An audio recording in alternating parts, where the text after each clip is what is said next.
Hi friends, இது உங்கள் சினிமாபுரம். நான் உங்கள் எஸ்டிஹெச்.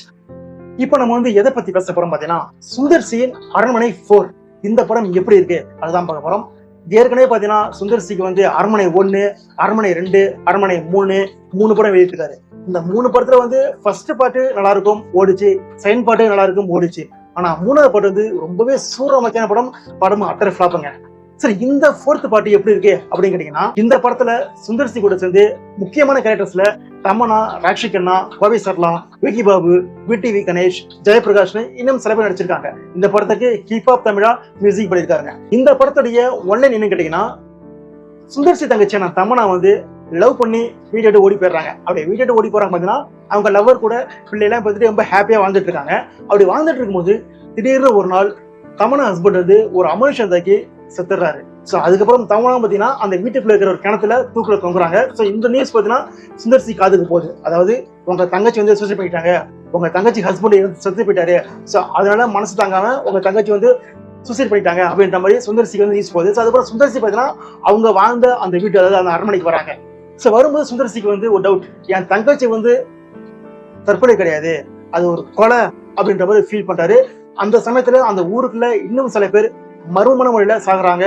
அந்த சமயத்துல அந்த அரண்மனைக்குள்ளேயும் நிறைய விஷயங்கள் அமர்ச்சமா நடக்குது. சோ இதெல்லாம் நடக்கும்போது சுந்தர் சி இது கண்டுபிடிக்க ஆரம்பிக்கிறாரு. இதெல்லாம் பண்றது யாரு, என்னோட தங்கச்சி யாரு கொன்னா அப்படின்ற மாதிரி அவரை கண்டுபிடிக்க ஆரம்பிக்கிறாரு. சோ அவர் கண்டுபிடிச்சாரா இல்லையா அப்படின்றத அந்த படத்துல மொத்த கதையாங்க. இந்த படத்துல என்ன பிளஸ் அப்படின்னு கேட்டீங்கன்னா 3 சொல்லலாம். ஏன்னா ஒரு பேய் படத்துக்கு என்ன பிளஸ்ஸா இருக்கணும்னா, பேக்ரவுண்ட் மியூசிக், ஒளிப்பதிவு, கிராபிக்ஸ் ஒர்க், இதை 3 பர்ஃபெக்டா அமைச்சுன்னா அந்த படம் சக்சஸ் ஆயிடும். பேய் படமா தான். இந்த பேய் படத்துல இது 3 பர்ஃபெக்டா பொருந்தின்னு சொன்னாங்க. என்ன பார்த்தீங்கன்னா விஎஃப்எக்ஸ் அவ்வளவு தரமா இருக்கு. கம்மி பட்ஜெட் தான் இருந்தாலும் அந்த கம்மி பட்ஜெட்ல கொடுத்த கிராபிக்ஸ் ஒர்க்கு அவ்வளவு தத்ரூபமா அவ்வளவு சூப்பரா இருந்துச்சு. பார்க்கவே ஆச்சரியமா இருந்துச்சு. இவ்வளவு கம்மி பட்ஜெட்ல இவ்வளவு தத்ரூபம் பண்ண முடியுமா அப்படின்ற மாதிரி ஆச்சரியமா இருந்துச்சு. ஏன்னா சில சீன்ஸ் பாத்தீங்கன்னா பேய் வர சீன்ஸ்லாம் இருக்குது. அந்த சீன்ஸ்லாம் பாத்தீங்கன்னா விஎஃப்எக்ஸ் ஒர்க் அவ்வளவு சூப்பரா பண்றாங்க. கொஞ்சம் கூட ஒரு பொம்மை மாதிரி ஃபீல் ஆச்சுன்னா, என்னடா பொம்மை மாதிரி இருக்குன்ற மாதிரி டக்குனு கலாச்சி விட்டுருவாங்க. ஆனா இதுல ஸ்டார்டிங் எண்ட் வரைக்கும் விஎஃப்எக்ஸ் அவ்வளவு சூப்பரா பண்றாங்க. அதுவே பெரிய சல்யூட் சொல்லுவாங்க. ஏன்னா இவ்வளவு கம்மி பட்ஜெட்ல பண்ணது ஒரு பெரிய சல்யூட் சொல்லாங்க. அதுக்கப்புறம் ஹிப்ஹாப் உடைய இசை. ஒரு பேய் படத்துக்கு ஒரு சீன்ல பயம் வரணும்னா, ஆடியன்ஸ் பயம் வரணும்னா, அதுக்கு பெரிய ஒரு மூல காரணமா இருக்கிறது இசைதான். அதுக்கப்புறம் ஒளிப்பதிவு. இது ரெண்டும் ஹிப்ஹாப் உடைய மியூசிக் ஆகட்டும் பர்ஃபெக்டா இந்த கதைக்கு என்ன தேவையோ அதை கரெக்டா கொடுத்துட்டாங்க. நிறைய சீன்ஸ்ல பாத்தீங்கன்னா பயம் வர சீன்ஸ்ல இவங்க ஒர்க்கு ரொம்பவே சூப்பரா இருக்குன்னு சொன்னாங்க. அதுக்கப்புறம் ஸ்கிரீன் பிளே, ஃபர்ஸ்ட் ஹாஃப்ல இருந்து இன்டர்வல் வரைக்கும் ஸ்கிரீன் பிளே அவ்வளவு சூப்பரா இருந்துச்சு. நெக்ஸ்ட் என்ன, அடுத்து என்ன, இது யாரு பண்றப்பா அப்படின்ற மாதிரி ஒரு ட்விஸ்டா இருந்துச்சு. ஏன்னா ஒரு பேய் படத்துல ட்விஸ்ட் இருக்கிறது இப்ப நான் பாக்குறேன். ஏன்னா என்ன ஒரு பேய் படம் இருக்கும், ஒரு பேய் வீட்டுல இருக்கும், அது பயமிச்சு காட்டும், ரிவெஞ்ச் எடுக்கும், அப்படின்னா இருக்கும். அதெல்லாம் கிடையாது. இந்த கதையில டிஃப்ரெண்டா யூஸ் பண்றாரு சுந்தர் சி. அதுதான் இந்த படத்துக்கு ஒரு பெரிய பிளஸ். நிறைய ட்விஸ்ட் வந்துட்டே இருக்கு படம் ஃபுல்லாவே. சோ அதுக்கு நடுவில் பாத்தீங்கன்னா காமெடிஸும், ஏன்னா சுந்தர் சி பாத்தீங்கன்னா அவர் படத்தை காமெடிஸ் நல்லா ஒர்க் அவுட் ஆகும். இந்த படத்துலயும் பாத்தீங்கன்னா காமெடிஸ் நல்லா ஒர்க் அவுட் ஆயிருக்குது. விக்கி பாபு, விடிவி கணேஷ், கோவை சர்லா, இவங்க காமெடி சீன்ஸும் நல்லா ஒர்க் அவுட் ஆயிருக்குங்க. ஆனா காமெடி சீன்ஸ் பாத்தீங்கன்னா அந்த அரண்மனை 1, அரண்மனை 2 அந்த அளவுக்கு நிறைய காமெடிஸ் கிடையாது, ரொம்ப கம்மி காமெடிஸ் தான். ஆனா இருக்கிற காமெடிஸ் அவ்வளவு சூப்பரா பர்ஃபெக்டா ஒர்க் அவுட் ஆகி சொன்னாங்க. சோ காமெடி சீன்ஸும் எங்கேயும் டல் அடிக்கிறீங்க. சோ இதெல்லாம் ஓகே. ஃபர்ஸ்ட் ஹாஃப் நல்லா இருந்துச்சு, எல்லாம் ஓகே. செகண்ட் ஹாஃப், ஏன்னா ஒரு படத்துக்கு செகண்ட் ஹாஃப் ரொம்ப முக்கியம். ஏன்னா நிறைய படங்கள் பாத்தீங்கன்னா ஃபர்ஸ்ட் ஹாஃப் சூப்பரா இருக்கும், ஆனா செகண்ட் ஹாஃப் பாத்தீங்கன்னா எதிர்பார்த்து அந்த இது இருக்காது. ஸோ அதில் பாத்தீங்கன்னா ரொம்ப மொக்கையா போயிடும். ஏன்னா இந்த படத்துல செகண்ட் ஹாஃப் சூப்பரா அமைஞ்சதுதான் ஒரு பெரிய ஆச்சரியமே. ஏன்னா ஒரு பேசிக்கான ஒரு ரிவெஞ்ச் ஸ்டோரி இல்லாம இந்த படத்துல செகண்ட் ஹாஃப்லயும் நிறைய ட்விஸ்ட் வச்சு இந்த ஃபிளாஷ்பேக் போர்ஷன்ஸ் இருக்குல்ல, அந்த ஃபிளாஷ்பேக் போர்ஷன்லயும் பாத்தீங்கன்னா நல்ல நடிப்பு, தமிழ்நாட்டு நல்ல நடிப்பு வாங்கி ஸோ அந்த சீன்ஸையும் பாத்தீங்கன்னா நல்ல தரமா கொடுத்து ஒரு பர்ஃபெக்டான ஒரு ஃபுல் மெட்டீரியல் படமா கொடுத்துருக்காரு சுந்தர் சி. சொல்லலாம் எங்கேயுமே படம் டல் அடிக்கலைங்க. நடிப்பைய பாத்தீங்கன்னா தமன்னா அந்த படத்துல வர சீன்ஸ், அந்த ஃபிளாஷ்பேக் போர்ஷன்ஸ்ல வர சீன்ஸ் இருக்குல்ல, அதுல ஆக்டிங் பாத்தீங்கன்னா ரொம்பவே சூப்பரா இருந்துச்சு. எல்லா நடிப்பும் கண்ண கச்சிதமா இருந்துச்சு.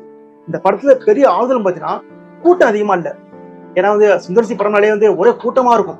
அரண்மனை 1, அரண்மனை 2, அரண்மனை 3 எல்லாம் ஒரே கூட்டமா இருக்கும். இதுல 1, 2 கிளிக் ஆச்சு, 3 ஃபிளாப் காரணமே பாத்தீங்கன்னா இதுதான் காரணம். படம் ஃபுல்லா ஒரு கூட்டமா இருக்கும். அந்த அரண்மனைக்குள்ள ஒரு 30 பேர் இருப்பாங்க. 30 பேர்ல எந்த கேரக்டர் எப்படின்னு தெரியாது. ஆனா இந்த படத்துல பாத்தீங்கன்னா அது மாதிரி வேலையே கிடையாது. அந்த அரண்மனைக்குள்ள ஒரு 5 கேரக்டர் தான், 5 கேரக்டரும் பர்ஃபெக்டா எழுதி 5 கேரக்டரும் நம்ம மனசுல வைக்கிறாரு. ஸோ அதுலயே சுந்தர் சி ஜெயிச்சா சொன்னாங்க. ஏன்னா கூட்டம் அதிகமா இல்லாம நிறைய பாட்டு போட்டு நம்மள கடுப்பேத்தாம, பாட்டு அதிகமா கிடையாது, ஃபுல் அண்ட் ஃபுல் கதையிலேயே ஃபோக்கஸ் பண்ணி ஒரு தரமான படமா கொடுத்துருக்காரு. ஸோ நிச்சயம் வந்து இந்த படம் வந்து ஒரு பெரிய ஹிட் அடிக்க போகுது. தமிழ் சினிமால ரொம்ப நாளைக்கு அப்புறம் ஃபேமிலி ஆடியன்ஸ் பார்த்தீங்கன்னா கூட்டமா தேட்டருக்கு வர போறாங்க. ஏன்னா அந்த அளவுக்கு வந்து ஒரு தரமான படம் தான் அரண்மனைங்க. ஸோ இந்த படத்துல வந்து என்ன மைனஸ் அப்படின்னு கேட்டீங்கன்னா, நம்மளை பொறுத்த வரைக்கும் மைனஸ் அதிகமா இல்லைங்க.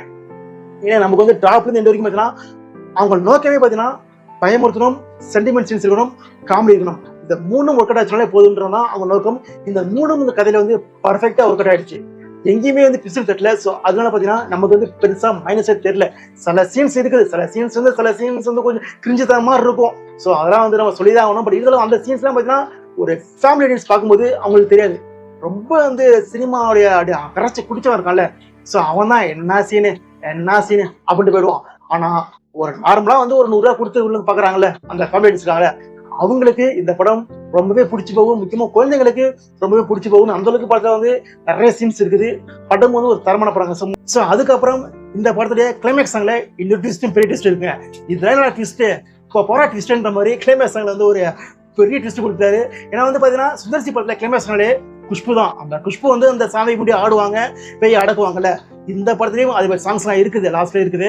பட் இருந்தாலும் அந்த சாங்ல குஷ்பு கூட சேர்ந்து இன்னொரு ஹீரோயின் மாறுறாங்க. பார்த்தோட நமக்கு ஆச்சரியம், தலைவா இதான் தலைவா ட்விஸ்ட் அப்படின்ற மாதிரி ஃபீல் ஆயிடுச்சு. ஸோ அந்த அளவுக்கு பார்த்தீங்கன்னா அந்த சாங்ல ஒரு பெரிய ட்விஸ்ட் இருக்கு. ஸோ அது நீங்க தேட்டரை பாருங்க. இந்த படத்துக்கு வந்து நம்ம எவ்வளவு ரேட்டிங் கொடுக்கலாம் பார்த்தீங்கன்னா 5க்கு 3.75 ரேட்டிங் கொடுத்து மீண்டும் ஒரு வீடியோ சந்திப்போம். Ta-ta, bye by.